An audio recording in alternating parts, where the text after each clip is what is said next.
Hey guys, welcome to another episode of Mafia Memoirs. Every week we get together with the movers and shakers, the suppliers and the vendors in the automotive industry. And today we have the two Robs. My name's Jody and Rod, not Rob. Not Rod. And Rob. we are part of the Zenware Road FS team.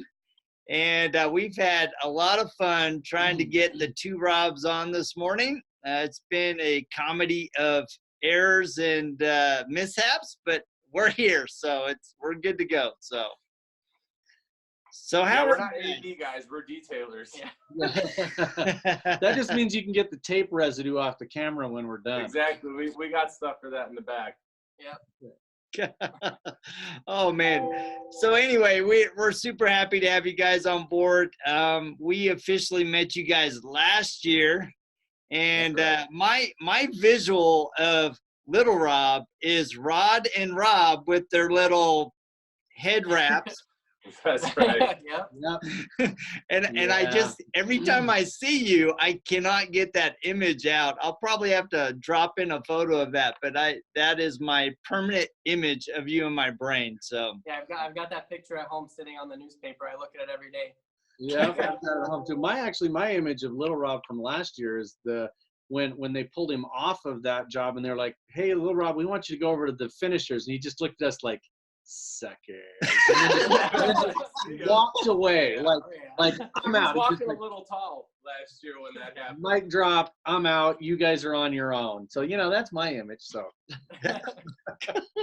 that's funny. So all right, so obviously you guys are a dynamic duo. So let's talk about, how did you guys get started in the industry, and did you start out together or did you start out separate?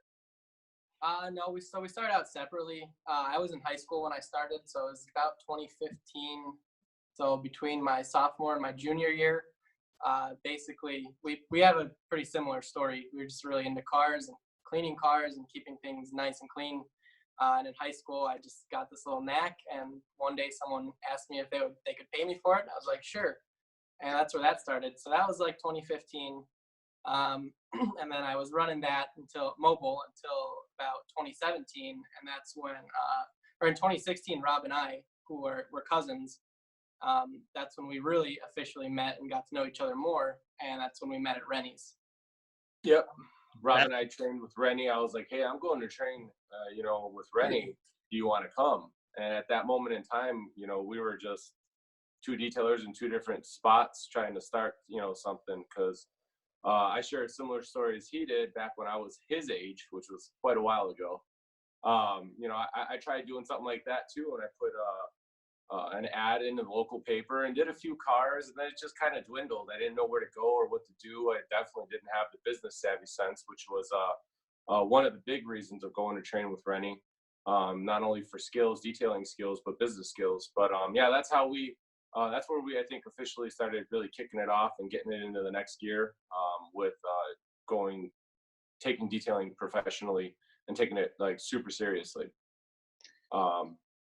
So you guys, you're in Arizona. You're in where'd you say, Camp Verde? Camp Verde. Yep. Yeah. So you're in the kind of the mid and northern part of Arizona. Were you guys always in that area, or did you come together and decide to settle there and create a business together? Yeah. So I was in Camp Verde originally. Yep. Yeah. So are you guys? You have your own shop inside the four walls. Do you guys do mobile as well still, or is it just in your shop? We have a few customers that we go out to do mobile work, but the majority of what we do is at the shop. Yeah. So do you guys go ahead? Sorry. No, it's just, right now we went from mobile to shop, and there's just been a couple of great customers that we've had, clients of ours that, pay every month. They get their monthly, so it's hard to tell, we don't want to say no to them. And, it's nice sometimes to get out of the shop, but we've had my truck that's set up for it. So we just throw some things in the truck, and since we take care of them monthly, it's pretty easy. So, we keep them there. Is it a challenge to do mobile in Arizona due to the weather? But you are more north, so it's not as hot like down in Hades, Phoenix. But It's still pretty hot. It is. It just doesn't stay as hot. Like in the morning it's cool and at night it's cool, but I think Phoenix is overall just hot all the time. Yeah, we're only a few degrees cooler than Phoenix, even though we're what, about 3,000. Yeah. Yeah, just a couple of degrees. That's actually the forecast for Phoenix this afternoon is 3,000 degrees. Yeah, so we're like 2,992. Okay, that's a tiny bit. And, Just a little yeah, lower. as long as you get started in the morning and work in the morning and finish around 10 o'clock or 11 o'clock, it's usually fine. Yeah. We noticed that we worked a lot faster when we were mobile than when we got into the shop and had Oh yeah. Trying to get out of the heat. Yeah, you got to run around the car. If you would turn off the TV and quit lounging in that couch, you might be able to get some work done. Exactly. Yeah, nice air conditioned place. Yeah. So Rennie's going, look, I got him to this level. If I could just get him off the couch, I could get him to here. Yeah. Yeah. This is the couch where, you know, when we're having a stressful day, we could just lay here kind of like a, what do you call it, couch? Yeah. So you lay, but Therapy. little Rob lays, but you curl up in the fetal position and cry, and he figures out the problem. Is that what happens? Yeah, sometimes. That sounds like Jody and I. We just trade off. And we just trade off. So, Right. so what? It's good to have somebody else that, he can come up with an idea. I can come up with an idea next time, and we work together really well. And, solving problems, solving issues, trying something that I would never try. I'm like, seriously? And he tries it and it works. Great. So it's good. It's nice to have, another business partner in that sense too, / when we work together, So do you guys have employees as well, or is it just a dynamic duo? Just a dynamic duo for now. Yeah, we're working on getting an employee. That was a lot of chatter that I've had with a couple of guys at this year's AFO, and I definitely really tuned in whenever anybody was talking about employees, whether it was while we're sitting at AFO on break or sitting in the back patio, having our chats individually or as a group. I really opened up my ears this year to taking in what people's experiences are, what they do, how they handle it, this and that. So we're gonna have to do that this year because we really need to start ramping up the amount that we can do in a day and still put out quality jobs, obviously. Yeah. Right. But So what do you guys, if you guys classified sort of your bread and butter, what is the majority of your business that you do? I would say the daily interior, exterior, like stage 1, stage 2 details. Yeah. The interiors here get pretty bad just because of the rocks and dust and the interiors kind of get filthy, so to speak, and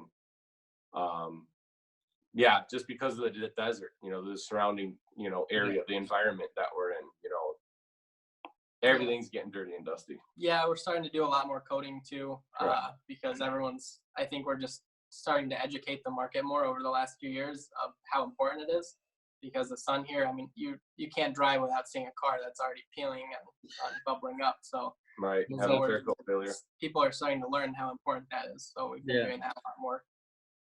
So are you guys hosting any kind of educational events where you're bringing them into their shop and say, look, guys, we are in extreme sun, extreme heat, we're in dust, and these are things that you can do to treat your car, but these are the things that will really protect your car. Are you doing anything like that? Not specifically events, but anytime a customer comes in, we definitely spend a good amount of time trying to educate them, before the detail on what we're going to do, and then after the detail when they're picking up their car and how to maintain it and what we did and how that's going to help in the long run. So right, we strive to do that with everyone that walks in here. Yeah, the initial consultation, and of course, if they do get a coating, you got to maintain it, right? Like we always hear, some people think you put a coating on the car and it's bulletproof for the time that the manufacturer state that a coating is supposed to last, the durability of it. You can't just set it and forget it, like Ron Popeil or anything like that. You you got to maintain it. So Well, what do you recommend that your customers do in your environment to maintain it between, you know, let's say it's a quote 1 year, right? What is the maintenance in between the coatings? Right. So depending on the coating we use, we have different things we tell them, but definitely wash it. You know, I don't know, we try at least once a month, but we just strive to tell them that if they don't have the means to wash it, to try to bring it to us, because the water is really hard here. It's extremely hard. So you could wash your car in the shade, and it's kind of cool outside, and it'll still probably get water spots. So Oh wow. that's a big thing we talk about is using good water and not doing it when it's hot, things like that. And like Rob was talking about, there's a lot of dust out here that just gets everywhere. So it's important to keep that off of the coating because it'll get loaded up eventually.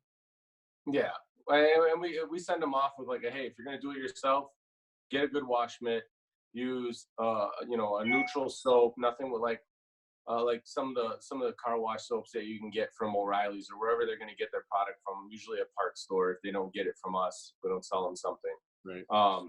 You know, don't get the ones that say it's going to eat everything off your paint and bugs and this and tar. You just need, with a coating especially, things just wash off so easily that you just use a regular, you know, pH neutral soap that you can get, you know, good quality one that you can even get from car parts stores, and that, you know, we tell them like, you know, a dual wash bucket method, you know, keep the grit off of the mitt, use a grit guard, stuff like that, you know. So we do talk to them about products and methods that we use, you know, as detailers as at our shop. You guys don't sell any products to your customers? We do. We definitely have, you know, some of the smaller bottles of like PNS products and stuff like that. You know, we'll definitely sell them that, you know, soaps, Pearl, and sometimes, you know, other products for like rinseless and stuff like that, or waterless washes. We do have a couple customers actually doing their own waterless washes. They like to maintain their cars themselves, and we'll see them, you know, usually 2 times a year, maybe 3. But for our coating customers, you know, like they got to reapply it, you know, a topper or something like that. You know, we see them once a year, and we do the, you know, decontamination and apply the coat on top of what their existing coating is, and just keep it maintained. And we let them know that ahead of time before they purchase everything, so they're not like, well, wait a minute, you didn't tell us this. Right. You know, everything right up front, and understand, you know, that you got to maintain it. Yeah. So you don't have a full line of Palmolive dishwashing liquid on your shelf? No, just kidding. Nope. You only use blue Scotch-Brite pads if you're going to do that. It's blue Scotch, because they're soft. You know? Yeah, exactly. That's exfoliating. Nothing like exfoliating that paint That's with right. the dust That's that you right. have in Arizona. So Yeah, the Palmolive days. Oh my goodness. Oh man. So you mentioned that you're going to be hiring a new employee. Have you started that process? And what are you looking for? Are you looking for a mid-level detailer or somebody that you can fully train? You know, what's kind of the process? Because I think it's interesting, because a lot of the people that we talk to, they are at that point where they're transitioning to really wanting to grow beyond a one-man or two-man shop. And I think that's one of the biggest challenges for detailers is, how do I really grow from just being a dude that's detailing cars? Right. You know, from what I've heard, and Rob, just chime in, sometimes we hear you want people that are just interested and hungry, and that way you can train them. And they you know, sometimes people get set in their ways. They're like, well, I did it this way, and I do it this way, and I do it this way. Well, I believe that there can always be some kind of valuable input that maybe you can work into your methods that you already have, and your procedures at the shop. But you definitely, I want to feel that the person is open to listening and doing it in the structure that we have, and the methods and the way we teach them, or we'll train somebody to, you know, detail, whether that's interior, exterior, knowing the steps, why you're doing what you're doing, you know, why you're claying, when we're going to clay, you know, why, you know, all that stuff. Yeah. So definitely want somebody that's open-minded.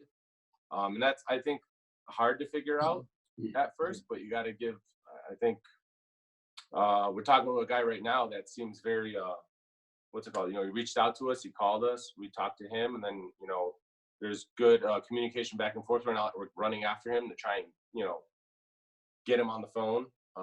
So we're going to see that person and have a talk, and then see where it goes. So yeah, and also someone passionate would be, you know, it's always good to have passion, because then there's more meaning to the work than just trying to get a dollar out of it, you know. Yeah. So that's Well, and I think that's probably the biggest challenge for most people is once you've established a clientele and an expectation of what your product is going to look like when it comes out, it's how do you transition that to an employee? And I don't think that's any different for detailers or for us as a software company. Yeah. It's like once Jody and I have a relationship with somebody, how do we get a person that's going to come in and have the same, they're never going to have the exact same passion as you because you own it. But Right.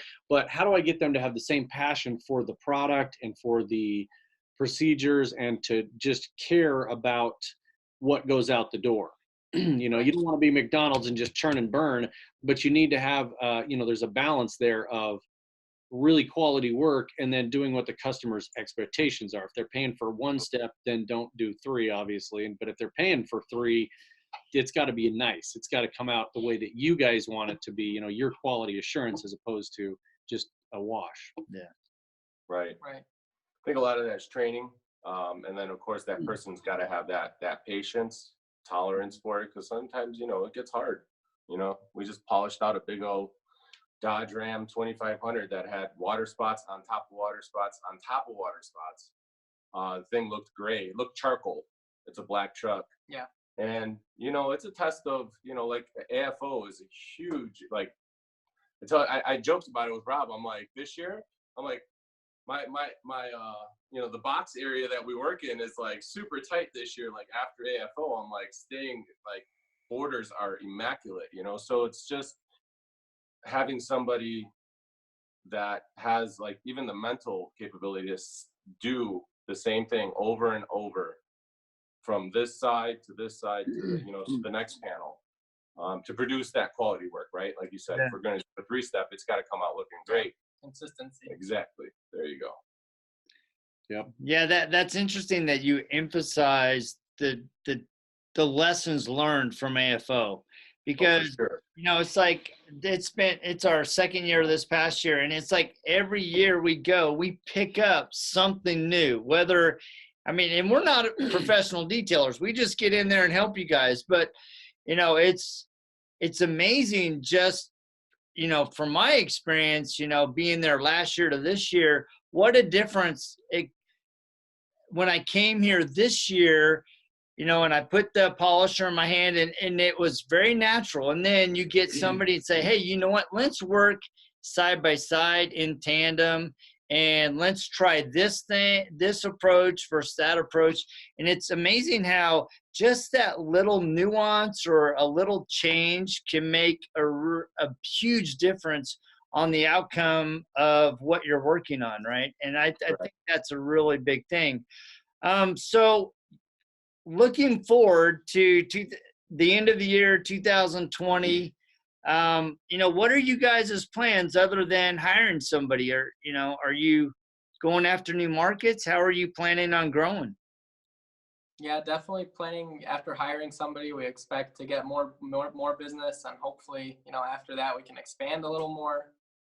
We've been wanting to expand the shop, maybe have like a separate wash bay. We've been talking about that a lot because now we just have it's a one bay, but we could fit 2 cars. So we usually just do 1 car in there. Yeah, a lot of shuffling, you know, a lot of not a lot, just planned logistics on what's going on with this car. When are we going to wash them? That way we could have one done and sitting outside while we do the other, pull them both in and do interiors. So, you know, like Rob said, you know, we're expecting continued growth because we've had that continued growth, especially over the last 2 years, where now we're piling on cars and days, and doing that shuffling is burning time. It's burning time that if we had the place next door, which we're trying to get, you know, we could have that and our other guy prepping cars, washing cars, doing something. while we're finishing up something, and not have the 2 jobs or 3 jobs interfering with each other. So that expected growth, we've been tossing around doing some other, add-ons, like, whether it be window tinting or PPF, or, this is going a little far, paintless dent removal, because that's just a whole nother ordeal. That's probably not going to happen anytime soon. But I mean, we're in Arizona, and window tinting is, I mean, come on. Yeah. I just don't want to do the back windows. I'm not going to lie. Some of these cars, you gotta just cleaning the back windows when you're detailing the inside is murder, let alone trying to put film on it. So yeah, Little Rob, you'd have to bend over backwards to get up in there, and Jody and you and I and Rob, we could just stand up in there. I'm not seeing the problem. You got the mini you that's willing to do it, so put him to work and get him off the couch. What I'm hearing is right? a height restriction on employees. So yeah, you must be this tall because we need you to tint glass. We'll send you a little Mafia Memoirs guy. He'll be about 4'8", and he'll be like, you must be smaller than Mafia Memoir guy to work. That's right. Come stand over here next to this. That's right, exactly. But that is funny we say that, because there's certain people we've talked to that's actually one of the criteria. Diana Balbonia, she does not work on large vehicles because it's too hard for her, and the logistics of carrying around a ladder and trying to get up on top of those. Whereas opposed, if you look at Ian Porter, he's not doing a lot of smart cars. No. He can't, it just physically doesn't work for him. So I mean, he could pick it up and move it, but that's he might just pick up the top wheels and hold a mitt or something and do the roof and then set it back up.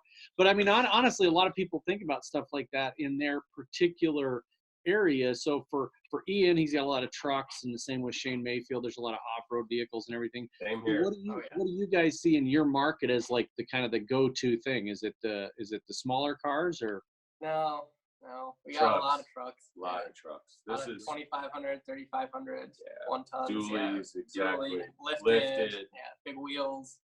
I mean, you could spend 20, 30, not 30 minutes. I might be exaggerating that a little bit. You could spend quite a bit of time on just, like most places, like down in Phoenix, you could just spray down, power wash the tires. You're good because it's all road down there. Here, most people drive at least some little path to get to their house that's just dirt road, gravel road. So it's all junked up. And you got big old 35s, 37s, 33s, and you're sitting there scrubbing tires and wheels for quite some time, and you haven't even started washing the car yet outside. You're just, the rest of it. So yeah, a lot of trucks, and when it gets to polishing, I barely just make it on, our little stand, our platform, and just reaching over and polishing the roof. You got to come up with some ideas. That's how he feels. Imagine how the Parker brothers feel. They need a ladder for their ladder.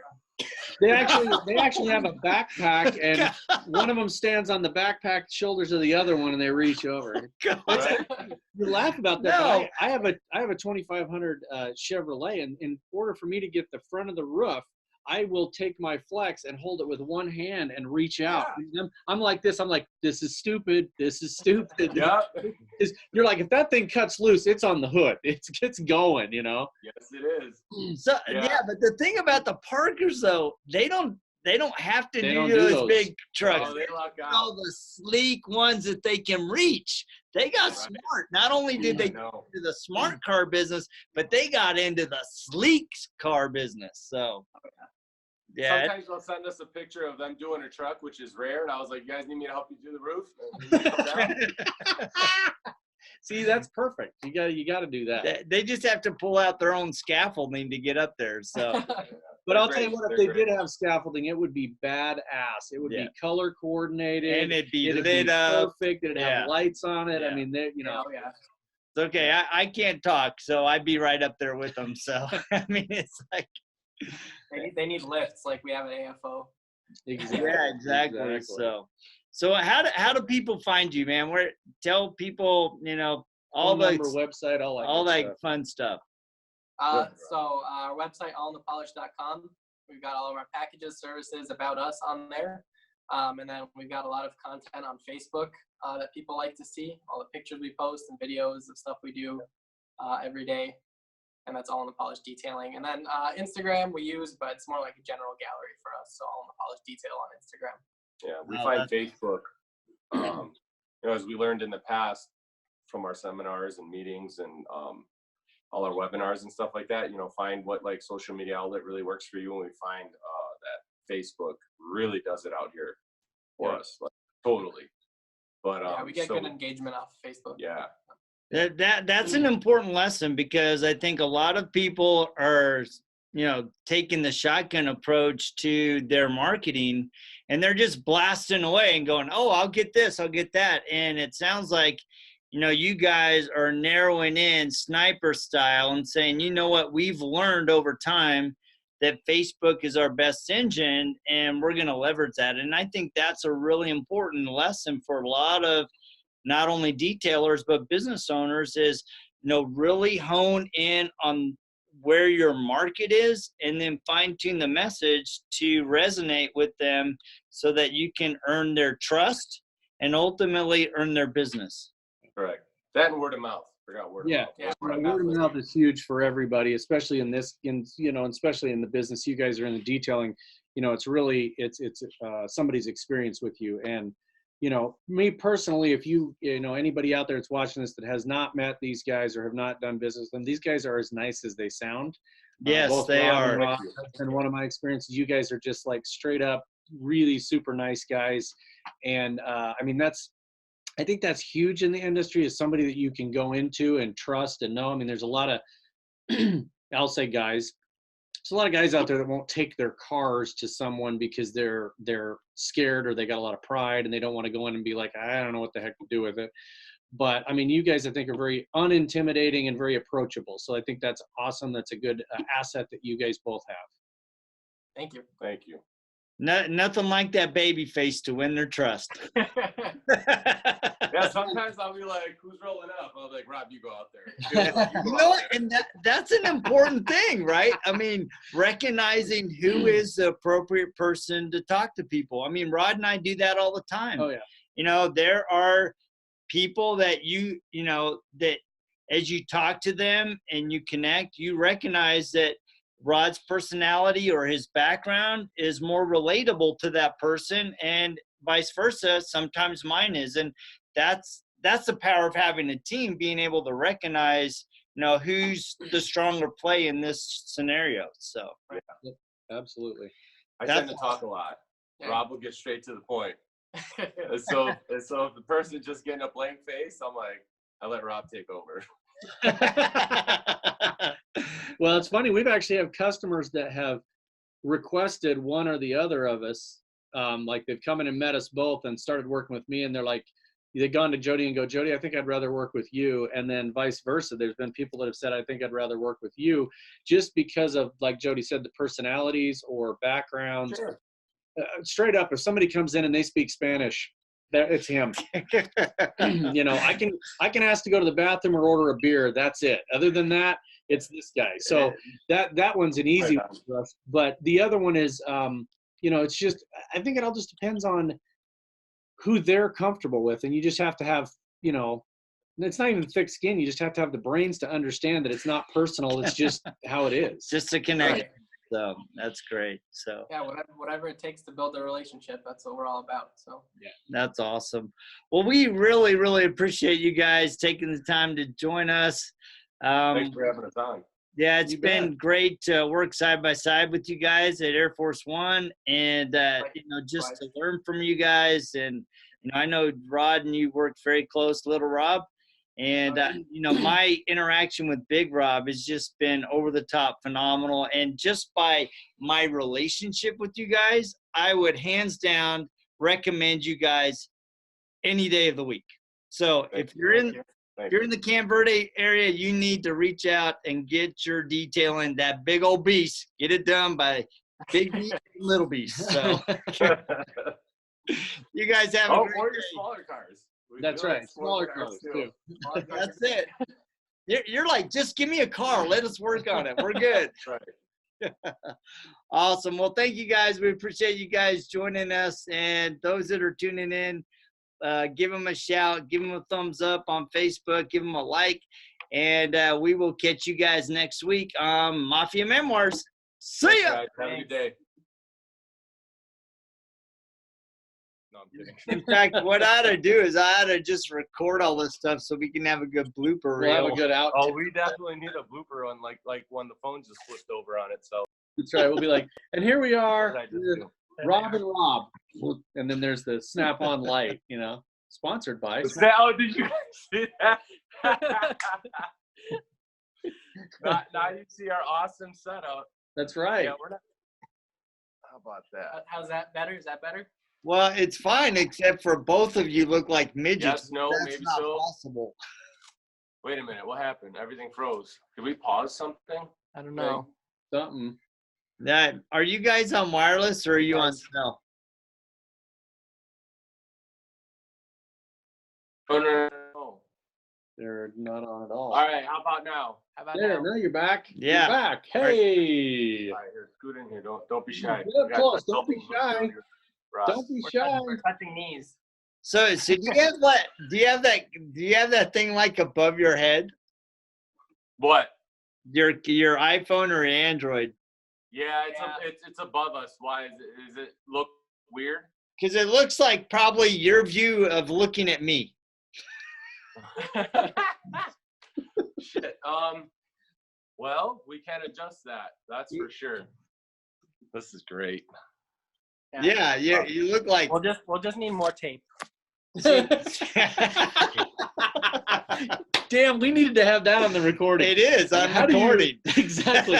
And what is Little Rob's solution to most problems? We just need more tape. Yeah. Tape it up. All right. Now, what if we do something like that? We'll ask him about You can hear the tape ripping. we'll ask him about dating advice later too. What do you do on No, a date? We just Don't need talk more to me tape. about that. Fucking, We'll ask Big Rob about it. who's the worst team in baseball right now? That's what I'm batting right now. Not good. All right, this should be better. All right, yeah, but pull this side around so that'll. Halfway through. Usually don't hope for bad. We things. should take a Right in the middle of the interview, it starts like leaning to the left. Here, hold it. Hold it. Hold on. Clear it. Now go across the top.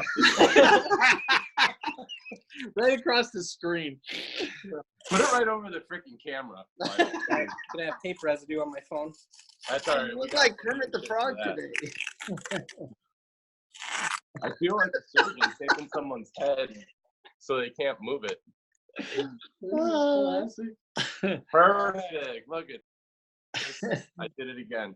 I don't know. Okay, All right. perfect. All right. Is that better?